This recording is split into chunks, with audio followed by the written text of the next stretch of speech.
Okay, mga langga, magluto tayo ulit ng soup.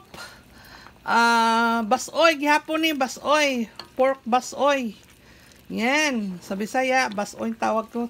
Para bang tinula. Mayroon ako kasaba. Tapos, lalagyan natin ng garbanzos sa cans.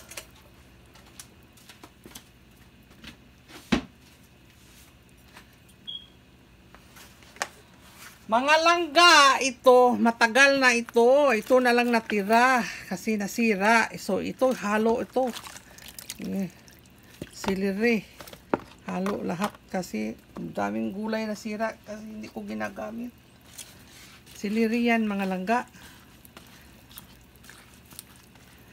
Sobrang yummy ito. Okay. Lalagyan natin ng maraming cabbage. Parang may gulay tayo. Mahilig akong soup ng mga basoy, tinula. Basta maraming gulay. Itong gulay natin. Yan, dagdag yan. Ito. Cabbage. Daming halo. Okay, buksan na natin ito. Luto na siguro yung gulay. Ay. Luto na yung cabbage, mga langga. Sus, grabe. Ganito ako magluto. Marami. Kasi isang beses lang ako magluto. Wala na. Yung iba ito, bigay ko sa anak ko. So, ito na, basoy. Panibagong luto ito, mga langga. Kasi dati nagluto ako ng basoy.